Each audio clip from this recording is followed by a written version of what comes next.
ഇന്ന് തന്നെ ഡൗൺലോഡ് ചെയ്യൂ. കാണൂ നിങ്ങളുടെ ഫേവറേറ്റ് ഷോസ്. നീ എന്നോട് അനുവാദം ചോദിച്ചില്ലേലും എനിക്ക് പിണക്കമൊന്നുമില്ല.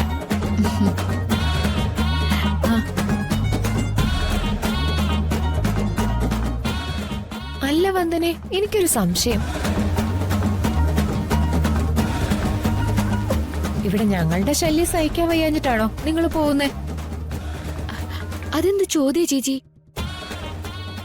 എനിക്കിവിടെ നിങ്ങളൊക്കെ സഹായവും സപ്പോർട്ടും അല്ലേ. രാത്രിയിൽ പോലും അപ്പച്ചി എന്റെ മുറിക്ക് പുറത്ത് കൂടെ കൂടെ വരാറില്ലേ?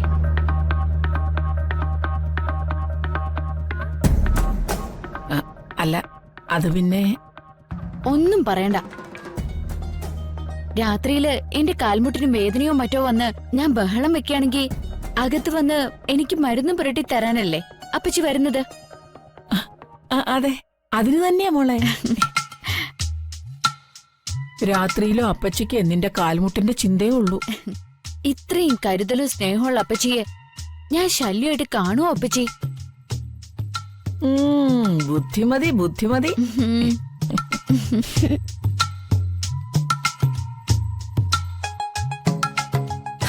എനിക്ക് ഒരു വിഷമേ ഉള്ളൂ. ദിയമോള് പോയാ പിന്നെ ചിരിയും കളിയും ബഹളം ഒന്നും ഇല്ലല്ലോ. ഈ വീട് ഉറങ്ങിപ്പോവും. അതോർക്കുമ്പോഴാ. എനിക്ക് വിഷമമുണ്ടോ? ഉണ്ട് മോളെ. എങ്കിൽ ഞാൻ പോകുന്നില്ല. അയ്യോ, അത് ശരിയാവില്ല. മോൾക്ക് മുത്തശ്ശനെയും മുത്തശ്ശിയൊക്കെ കാണണ്ടേ?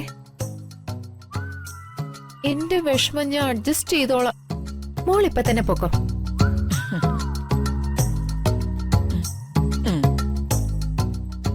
വന്ദനമോളെ, അച്ഛനെ അമ്മയൊക്കെ കൂടെ നിന്ന് സ്നേഹിച്ചും ആശ്വസിപ്പിച്ചും ഒക്കെ പതുക്കെ വന്നാ മതി കേട്ടാ.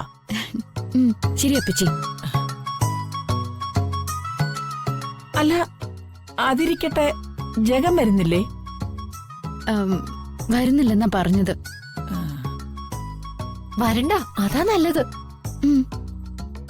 അല്ലെങ്കിൽ ചിലപ്പോ വ്രതമൊക്കെ തെറ്റും. അല്ല, വീട്ടിൽ പോയാലും ജഗന്റെ ആയുസ് രക്ഷിക്കാനുള്ള പൂജകളും വഴിപാടുകളൊന്നും മുടക്കരുത്. അഥവാ ജഗൻ അങ്ങോട്ട് വന്നാലും ഒരു കാരണവശാലും അടുപ്പിക്കരുത്. ഒന്ന് നോക്കുക പോലും ചെയ്യരുത്.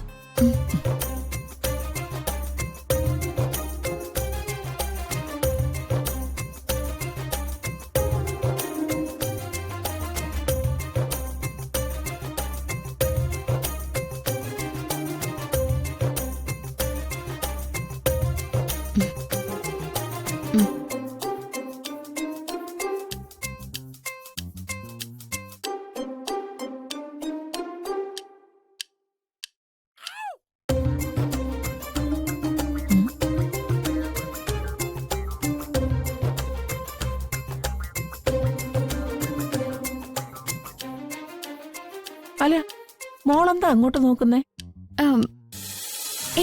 ഒന്നുമില്ല അപ്പച്ചി. അപ്പച്ചി പറഞ്ഞതൊക്കെ ഞാൻ കേട്ടു. അപ്പച്ചി പറഞ്ഞതൊക്കെ ഞാൻ അനുസരിച്ചോളാം. ഓ, മതി, അത് മതി.